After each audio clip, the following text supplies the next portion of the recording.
Hello, good morning everyone. Today is 2004 August 6. So today I will not cover the stock pick by the research houses. Well, I'm going to go through some of the indexes and the why the markets is slumping for the past few trading days. So is this as buying or selling time for the investor traders? So let's starting with the disclaimer. All the stock mentioned in this video serving as learning purposes. It's not buying selling call for the viewer subscriber. Let's starting with the overnight US market. Overnight US market dropped by S&P dropped 3%. Dow Jones dropped 2.6%. Nasdaq dropped 3.43%. This is very rare seasons. Although it does happen, it did happen. I think few years back. Yeah, it did happen.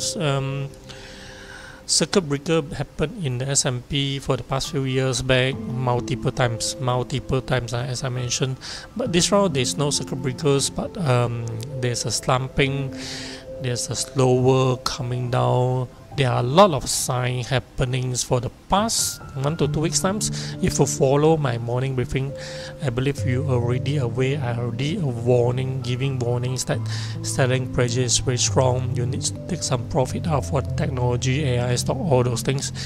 I have been warning and giving signal. There are a lot of signal telling us to take some profit out of the markets. So even I did mention about the Japan market as well. There was a high impact news over there. So maybe we firstly go through the news on the right side. So S&P futures bounced after index posted worst day in the near 2 years. Japan stock crashed in biggest one-day drop since 1987 as global rout intensified. Japan Nikkei locks was since 1987. Black Monday crash. Yep.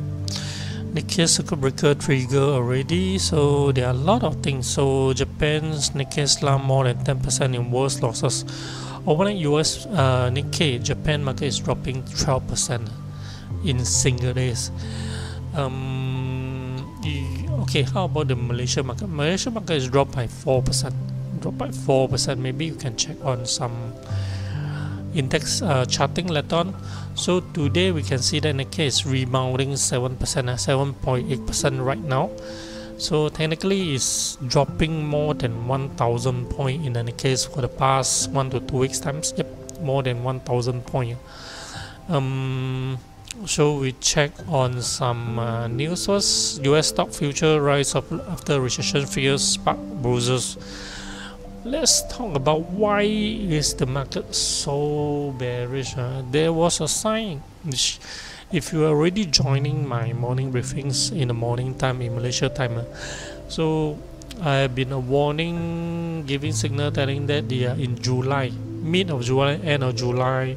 There are multiple signs that there are big players selling in the markets, in the US market. And also even in the Malaysia market there was some sign as well. There was rejection for the resistance. So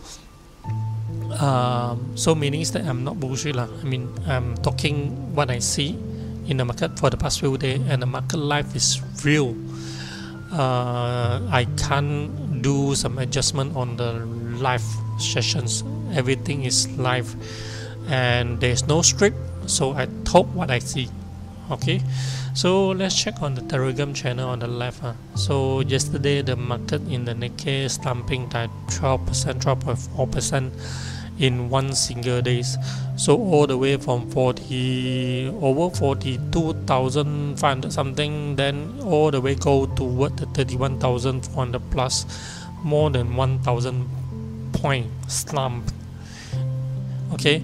Even it's broken for 200-day moving average for the past 2 trading days. I have been sending warnings which I have warned you, and you can check on the news that there was reason I shared the Japan high impact news yesterday back in August 1st. This posted on August 2nd. So Bank of Japan has been in extreme measurements on the QQE with YCC in the economics for years. So the moment they are turning around for the monetary policy to increase the interest rate, there will be consequences. there will be consequences to their economics, to the world economics as well. I believe that's why overnight Japan dropping by 12%. It bring along all over the world coming down together. So this will brings what they call, they are closing up the taps, meaning that there are no more QE over there. So the easy money has to be flowing back into the Japan. I hope you get what I mean, sir. So when I increase the interest rate, so the borrower need to pay more cost for the interest, so they will settle their loan more earlier. Okay, like this, I believe it will be more easier for you to understand, right? So other than that, there are a lot of signs that's telling that the markets in the US is a selling time. There was a selling time for the past 2 weeks. So I did mention in morning market live back in July 25th. I put in on the title time to flee. So it already hit the conservative target, lower targets for the past 2 trading days. I believe it did go more lower overnight, but is it the selling time or buying time for the trader or investors? We check on some charting first. So Nasdaq, we can see it the yellow green candlestick, meaning that open low, close high. So it's now testing for the again back for the momentum back into 200-day moving average overnight. Open low, close high. This one is a good sign for the reversal. Good sign. So I would say maybe 51%. So more than half now. 51% there is a sign for reversal rebounding. So we check on the S&P. Yep, it's also pretty much similar, but it doesn't touch for the 200-day moving average. So so we need to monitor for S&P 500. How about the Dow Jones? Dow Jones is still in a bearish mood, so it's now touching for the uptrend channel right there. You can see there was a yellow color. There are 2 lines right there. So it's still standing above the 200-day moving average. Still there's a gap over there around how many points? It's around 500 points something from the gap over there. We check on some stocks. Maybe you check on Apple's open high, open low, close high, green candlesticks, volume. So the green candlestick, what does it mean? Meaning that the buying momentum is right there. Buying momentum is right there. You can see the volume is pretty much strong right over there as well, because it's jump lower, gap down, close higher. So there are a lot of bargain hunting activity right over there. Okay, so check on Tesla, also the same, open low, close high, because it's relatively open pretty much a gap low. Okay, there was a big gap to open low comparing to previous day closing, and then it all the way shooting up. The bargain hunting is very much strong right over there.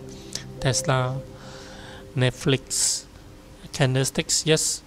I'll give more point to those even they are now at the 200-day moving average. Okay, so for this one, Amazon is now testing for the uptrend line, medium term uptrend line. So the bargain hunting is appearing at this line. So it was pretty much convincing to the reboundings. Okay, Microsoft. So we check on some AI stocks. Nvidia, yep, is as per my target was $100, which already hit. So conservative, aggressive target will be somewhere around 95 something lah, which already hit right there. It haven't tested for 200 there, but I would say this one is pretty much a strong buying opportunity, bargain hunting sign right over there. So we check on some other stock. AMD. Yep, also the same, even appearing for the candlestick formation of bullish engulfing right over there. So the next one will be Micron. I believe more or less the same.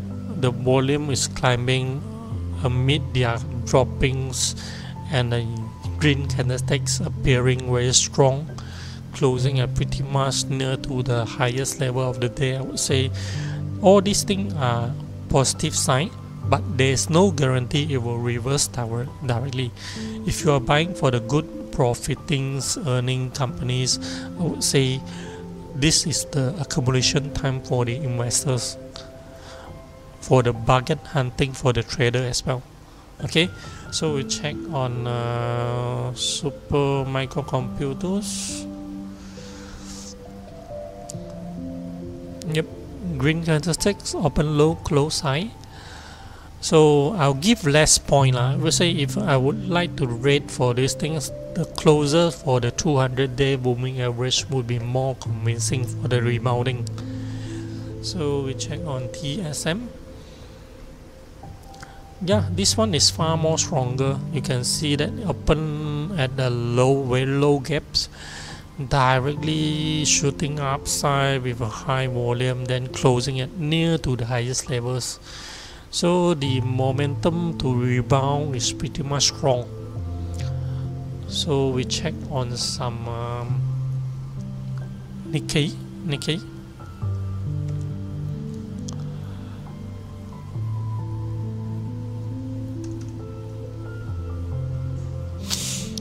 CFD for this one. Yep. Now is the momentum is so strong. This one pretty much like a bullish hirami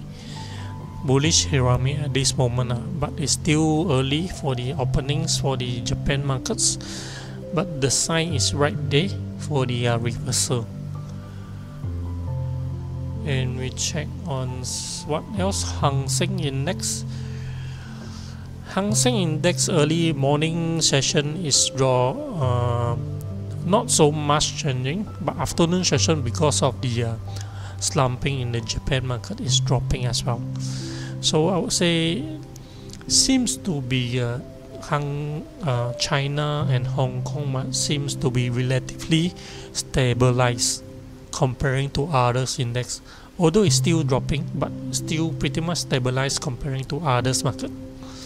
Okay, we can check on some other stocks. Alibaba. So this one is a cross right there. Cross pretty much is bottle between the buyer and seller.